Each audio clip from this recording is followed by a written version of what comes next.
E no kart, você chegou a trabalhar no kartódromo de Orlando, se não me engano. Você trabalhava lá também, né?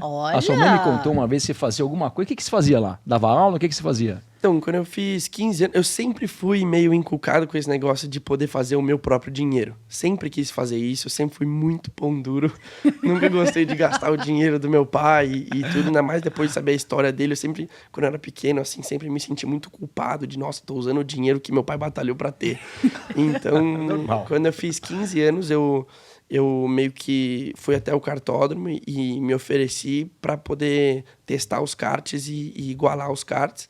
Equalizar. Então, equalizar os karts, exato. Então, por alguns meses eu fiz isso todos os dias lá nos Estados Unidos. Trabalhei lá, ganhei meu dinheiro, gastei tudo. Sem culpa. A mão de vaquice sumiu Não assim, puxou ó. do pai. Foi mesmo. Mas aí eu gastava, assim, eu trabalhava umas 11 horas por dia, todos os dias nas minhas férias. Mas gostava muito. Levava meus amigos pra irem ver eu trabalhar.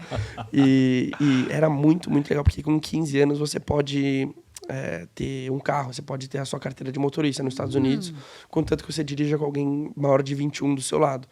Então, geralmente, a Você minha mania... chamava dois amigos de 12? Então era muito legal, assim, eu me sentia muito, muito bem trabalhando no kartódromo, eu gostava muito, fiquei amigo de todo mundo lá e isso era muito bom pra mim. Que legal. E Dudes, na sua carreira você teve essa fase do kart e depois teve a fase da Europa.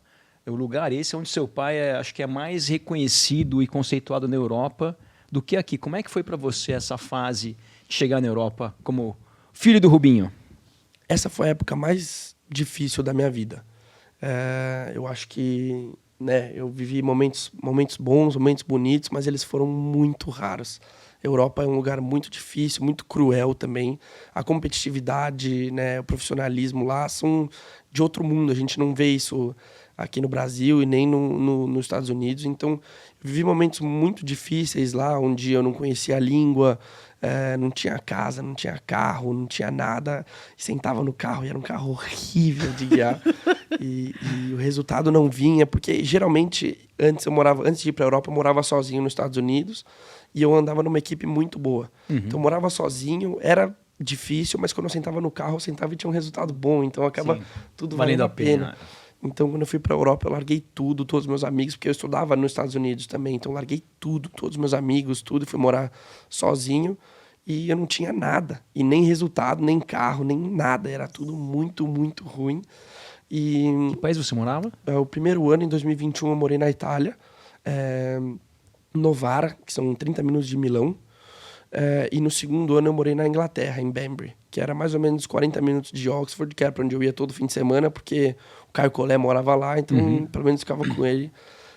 Mas foram 2 anos, assim, muito escuros, assim, da minha vida mesmo, de muita dificuldade, mas que me fizeram amadurecer muito, dar valor para coisas que eu não dava antes e poder ter essa experiência de morar sozinho, 2 anos complicados, acho que foi a melhor Ensina coisa. muito, né? Muito, muito. Foi a melhor coisa que podia ter acontecido na minha vida.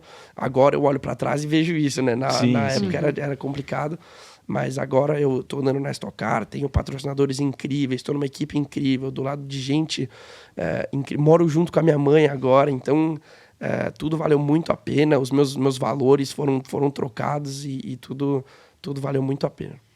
Quando você estava na Europa, você falou sobre esse período complicado, em algum momento levar também o sobrenome, já que teu pai já era, né, era um ícone lá fora, ainda muito mais reconhecido, até às vezes do que aqui, a gente tem esse complexo vira-lata que eu tenho brasileiro, né? Como é que foi isso? Você sentiu também essa pressão, a mídia que vem de fora? Como é que foi para você? Era muito complicado para mim, ainda mais porque 2020 foi um ano muito bom para mim nos Estados Unidos. Então eu cheguei na Europa em 2021 com expectativas muito altas. Acho que eu estava ali no meu pico da minha carreira de pilotagem. Eu sentia que era ali que eu devia estar mesmo. E ver que eu estava tão longe dos resultados, o carro não andava do jeito que eu queria, nada meio que acontecia do jeito que eu queria. E vendo o pessoal cair em cima de mim nas redes sociais. Muito, muito. Então eu me sentia meio inútil, porque não é que estava perto de acontecer alguma coisa boa, era muito ruim mesmo, não adiantava o que eu fazia. E eu sentia que eu realmente estava andando muito bem. E, na verdade, quando você pega uma situação dessa, você não tem muito o que fazer. Então, por isso que eu digo que foram momentos muito difíceis. Acho que eu fui muito julgado também nessa época, mas que foi uma época muito boa para mim mesmo, para ver que o que interessa é o que eu penso, não o que os outros pensam. Então, achei que quando eu entendi que eu tinha que estar lá, era uma oportunidade única. Mesmo que eu tô andando em último, eu tô andando na Europa. Quem que tem a oportunidade de andar em Mônaco, por exemplo? Sim, sim. Então, quando eu pude ter um pouco de gratidão pela oportunidade que eu estava tendo, mesmo que não fosse a melhor delas, eu consegui curtir um pouco mais, aproveitei mais os finais de ano do que os inícios. Legal. E Dudes, nessa fase, quer dizer, qualquer fase, uma coisa que é muito importante, mas principalmente nos momentos difíceis, você que saiu do Brasil jovem, passando por essa dificuldade toda, é a família. Como é que foi o apoio, o quanto de valor isso teve para você, o apoio da sua família nessa fase? Foi sensacional, assim, eu tenho muita sorte com a minha família. Esse é o capacete do Dudu aí, ó. Esse é meu capacete desse ano, eu tenho a foto da minha família, sempre tive, meu irmão também tem. E, cara, eles são tudo pra mim, porque me ligavam FaceTime todo dia pra perguntar, pra zoar, pra falar, então super gostoso. Minha mãe, principalmente. Meu irmão tava sempre jogando joguinho no computador comigo, com os meus amigos, pra poder passar um pouco do tempo. E meu pai também querendo me ajudar, querendo melhorar ali a minha oportunidade, meu carro, minha tocada. Então, É difícil, porque assim... Quando meu pai, seu Carlinho, ficava nervoso, acelera, ele é delicado. Se o carro morrer, você nunca mais vai pegar no carro. Tipo, era uma coisa mais ou menos tranquila.